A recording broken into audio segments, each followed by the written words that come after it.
আমার সহধর্মিনীর সাথে এখন চলেছি পুরুলিয়াতে সবলা মেলার ময়দানে।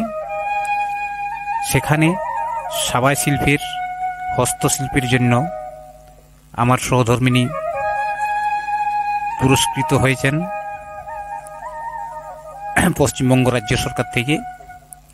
সেই সবলা মেলা উপলক্ষে আমার সহধর্মিনীর এক ক্ষুদ্র বক্তব্য এই ভিডিওর মাধ্যমে আমি তুলে ধরার চেষ্টা করছি, পুরোটা দেখুন।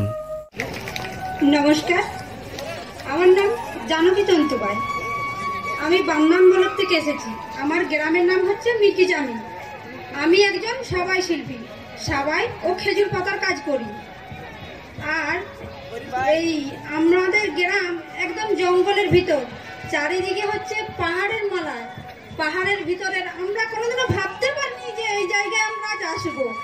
আর একটা জিনিস হচ্ছে কি, 3 কিলোমিটার দূরে আমাদের যখন ব্যাংক ছিল, এখান থেকে টাকা আনতে যেত আমরা ভয় পেতাম। কিন্তু আজ এই সাবাই ঘাসের জিনিস নিয়ে আমরা এতটাই সফলা হয়ে গেছি যে সাবাই ঘাস নিয়ে আমার এই দিদি বিদেশ শুধু গিয়েছে। সেখানে সেই হচ্ছে ডেনমার্ক। আমাদের হচ্ছে ওইটাই সব থেকে বড় পাওনা।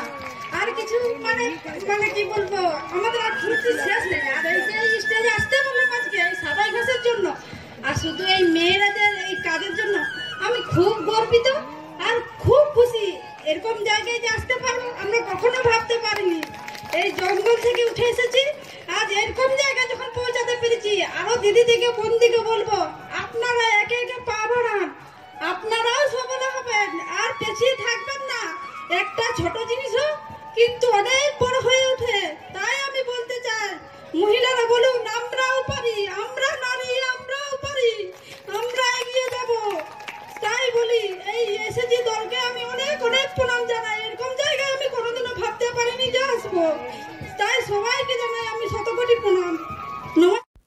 বন্ধুগণ, এই যে এই সকল প্রোডাক্ট সাবাই ঘাস এবং খেজুর পাতা দিয়ে তৈরি করছেন আমার সহধর্মিনী, এবং এই প্রোডাক্টগুলিতে যে সমস্ত কালার ব্যবহার করা হয়েছে তা সম্পূর্ণ পরিবেশ বান্ধব কালার। সকলকে অনুরোধ করছি আপনারা পরিবেশ বান্ধব প্রোডাক্ট ব্যবহার করুন, পরিবেশকে বাঁচান।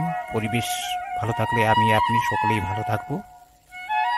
এইরকম আরও অন্যান্য ভিডিও দেখতে আমার Facebook page JNT my family follow করে রাখুন। এছাড়া আমার নতুন YouTube channel travel with Tilak follow করে রাখুন, সাবস্ক্রাইব করে রাখুন। আপনাদের আমি ওই চ্যানেলগুলিতে আমি আপনাদের উপহার দেব মানসিক ভ্রমণের আনন্দ, পিছিয়ে পড়া মানুষের জীবনযাত্রার কাহিনী, আমার লেখা স্বরচিত কবিতা ও গল্প, এছাড়া বিভিন্ন ধরনের কুটির শিল্প, হারিয়ে যাওয়া প্রাচীন সংস্কৃতি, আরও অনেক কিছু।